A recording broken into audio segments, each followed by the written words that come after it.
At dinner, my fiance's friends demanded I prove my worth by paying their $800 tab. My fiancé agreed. I said, okay. Then I stood up, walked to the bar, paid for my single drink, and left. The panicked voicemail I got from her 20 minutes later when she realized I was actually gone. 33 male? Well, I guess. I'm a guy who just learned a $14,500 lesson, and all it cost me in the end was $18.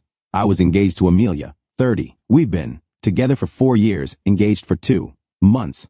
It felt right. I work in logistics. My job is literally to make sure things get from A to B logically and efficiently. She's in event planning, which in hindsight should have been a red flag. Her entire life is about aesthetics and the vibe. Her friends, oh man, her friends, Talia 30, Becca 29, and Chloe 30. They're a monolith of bottomless mimosas, designer, knockoff handbags, and vocal fry. I was never good enough. Not in the he's a bad person way, but in the his car is 3 years old way. I tolerated them because I loved Amelia. The engagement ring wasn't an heirloom. I bought it after months of research, a 2.2 carat oval cut, lab-grown diamond, flawless. She picked it out.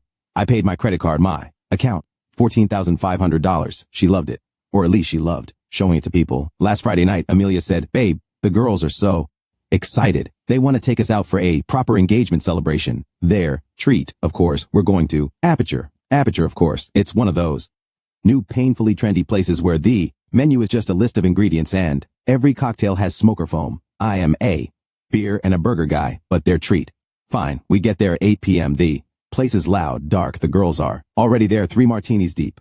Leo, there he is. Talia shrieks, air kissing the space next to my head. Amelia immediately gets swept up, ordering the same pink drink they all have. The dinner is a performance. They're ordering everything. We have to try the tuna crudo. Oh my God, oysters. 2 dozen. 2 bottles of the Serenade, round of espresso martinis with the oysters. Don't look at me like that, Leo. It's a vibe. I'm just sitting there, sipping one old-fashioned. I'm watching Amelia.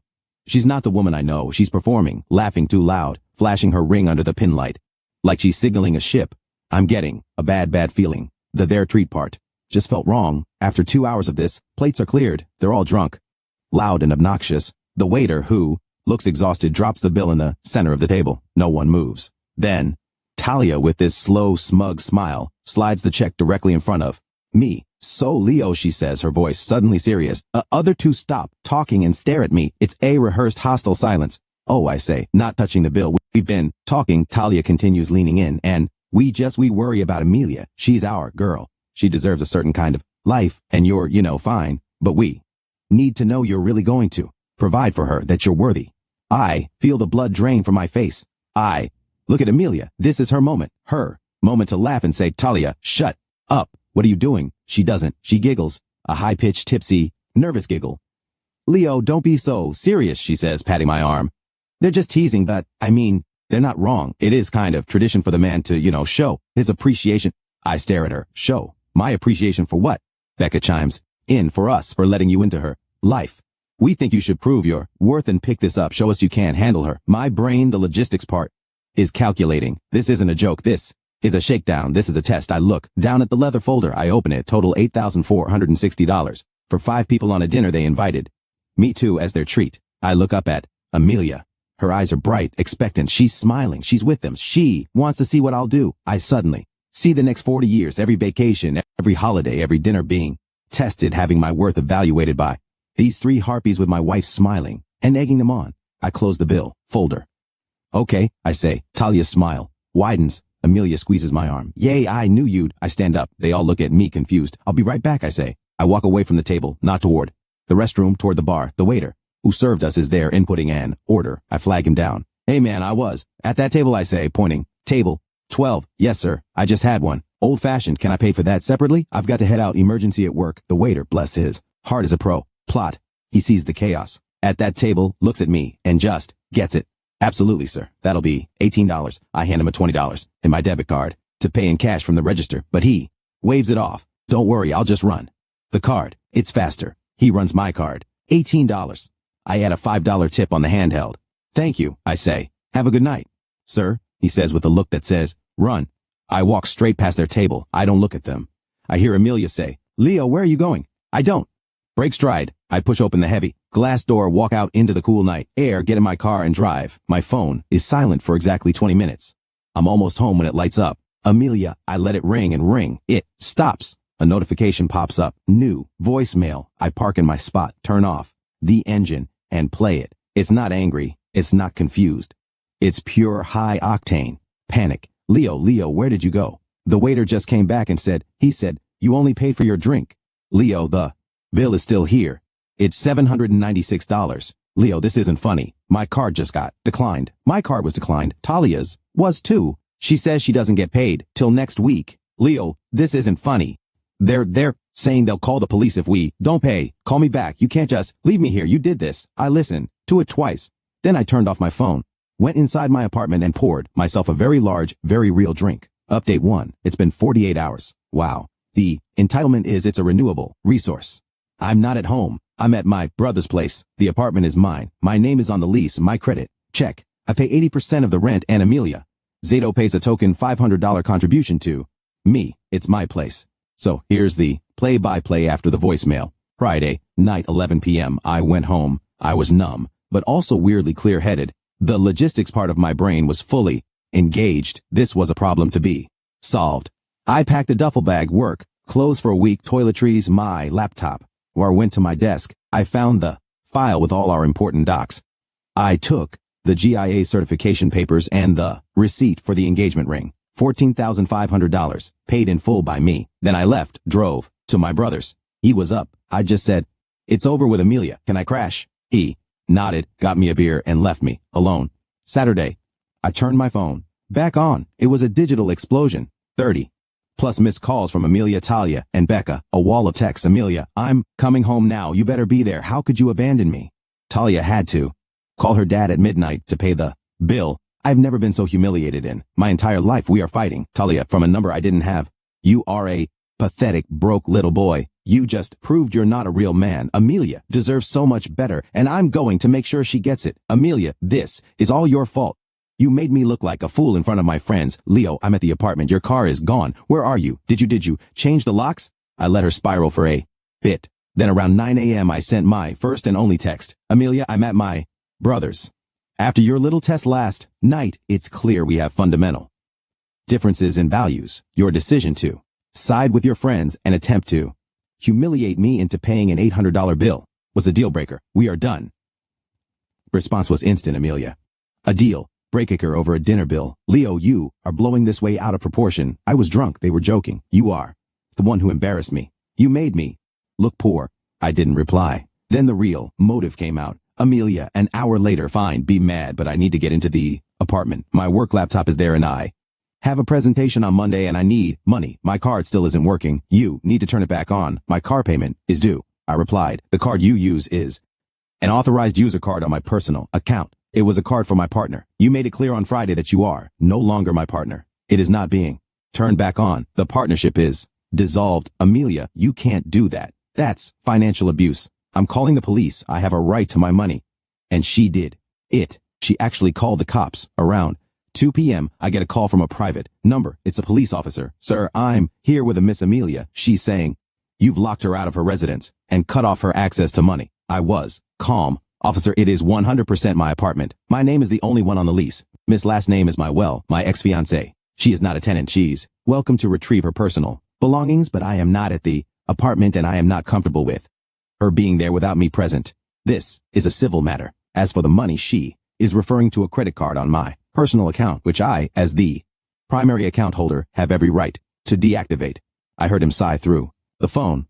Ma'am, he says, his voice muffled. He's right. It's his lease. This is a civil dispute. We can't force entry. You need to arrange a time with him to get your things. I heard her start to wail, but my laptop, my clothes. The call ended. Then the text from Amelia got desperate, then cold, then finally fatally stupid. You know what? Fine. Keep your stupid apartment. Keep your stupid money. You are a cold, petty, vindictive man, but I'm keeping the ring. You humiliated me. I deserve something for the 4 years I wasted on you. Consider it payment for emotional distress. I read that text and I smiled. She just put it in writing. This was no longer a spat. This was theft. My response was methodical. Step 1. I called my insurance company. Hello, I need to make a report. My engagement ring valued at $14,500 has been stolen. I have the GIA certification and the original receipt. I know who has it. My ex-fiancée, Amelia. She's currently at her parents' address, I assume, and has admitted in a text message that she's keeping it and refuses to return it. The insurance agent, who sounded bored at first, suddenly became very interested. She admitted it in writing. Sir, oh yes, we can definitely open a claim. We will be investigating this. Our legal department takes this very seriously. Step 2. I sent a final text to Amelia. Amelia. The engagement ring is a conditional gift given in contemplation of marriage. The condition is now void. Your text, stating you are keeping the ring as payment, is an admission of theft. I have already initiated a claim with my insurance company. They will be contacting you. You have until 5 p.m. tomorrow, Sunday, to return the ring to me in person. If you do not, I will be filing a full police report for felony theft, and the insurance company will proceed with their fraud investigation, which may involve criminal charges. This is not a negotiation. 5 p.m. tomorrow. I'm a strong woman. I deserve this bravado. Vanish like a fart in the wind. Amelia Theft Insurance. You wouldn't. You're lying. That will ruin my life. They'll arrest me. Leo, please, this is insane. You're ruining my life over a stupid ring. I didn't reply. My phone went silent for a few hours. Then a new message, a DM from Talia. Talia, you're really threatening to put a woman in jail over a gift you gave her. You're the definition of a small, pathetic, insecure man. We're going to tell everyone what kind of monster you are. I just screenshotted it and sent it to my brother with the caption, monster, LOL. The 5 p.m. deadline is tomorrow. The ball is in her court. Final update. Hey Reddit, it's over. The saga is finished, and I am still processing the sheer weapons grade stupidity of it all. Here's the breakdown. The deadline, Sunday 5 p.m. came and went. No text, no call, no Amelia. I sat at my brother's kitchen table looking at my phone. Part of me was sad. I really thought deep down she'd do the right thing, but she didn't. She called my bluff. So I acted. Sunday 5:55 p.m. I called the non-emergency police line. I need to file a report for felony theft. I laid it all out. The ring's value $1,400 to $500. The GI cert number, my ex-fiancé's name, and crucially a printout of the text message. I'm keeping the ring. I deserve something. The officer on the phone was all business. Sir, an item of this value with a written admission of intent to deprive you of it. Yes, that's felony theft. We will have a detective reach out to her. He gave me a case number. Sunday 5:30 p.m. I called my insurance agent back. Hi, it's Leo. The 5 p.m. deadline passed. She has not returned the ring. I have filed a police report. Here is the case number. The agent was, I can only describe, gleeful. Insurance companies hate paying out claims, but they love it when they have a clear prosecutable party to go after to retrieve their money. Thank you, Mr. My last name. Our legal team will take it from here. They will be in contact with Miss Amelia's last name shortly. You should be compensated for your loss, and we will pursue our asset. That phrase, pursue our asset, was chilling and satisfying. The fallout, the gravity of her situation didn't land on Amelia. She's too insulated by her own entitlement. It landed on her parents. Tuesday 9 a.m. I'm at work trying to focus on a shipping manifest when my phone rings, an unknown number. I let it go to voicemail. The voicemail is from her father, Robert. I've always liked Robert. He's a no-nonsense old school guy, a retired engineer. He sounded furious. Leo, it's Robert. Name? I just had a detective from the city police department call my house, Leo, asking for Amelia. Something about a $14,000 ring you're claiming she stole. You need to call me now. I called him back. Robert, hello. I assume Amelia told you what happened. She told me some damn nonsense about a dinner bill and you overreacting and being abusive. She failed to mention the police. Start from the beginning. Tell me the truth. So I did. I told him everything. The treat invitation, the $814 bill, the prove your worth test or agreeing with them, me leaving, her texts, her demand to keep the ring as payment. There was dead silence on the line for a good 30 seconds. Then a sigh so heavy it felt like it came from his shoes. Talia, he said, it wasn't a question. Yes, that girl has been poisoned since they were in high school. Leo, I am so sorry. My daughter, she's a fool. Weak. She lets those awful women think for her. This is humiliating. Robert, I don't want to ruin her. I just want the ring back. If I get it back, I'll drop the charges. I'll call off the insurance company. Oh, you'll get it? He said, his voice flat and cold. I am going to handle this.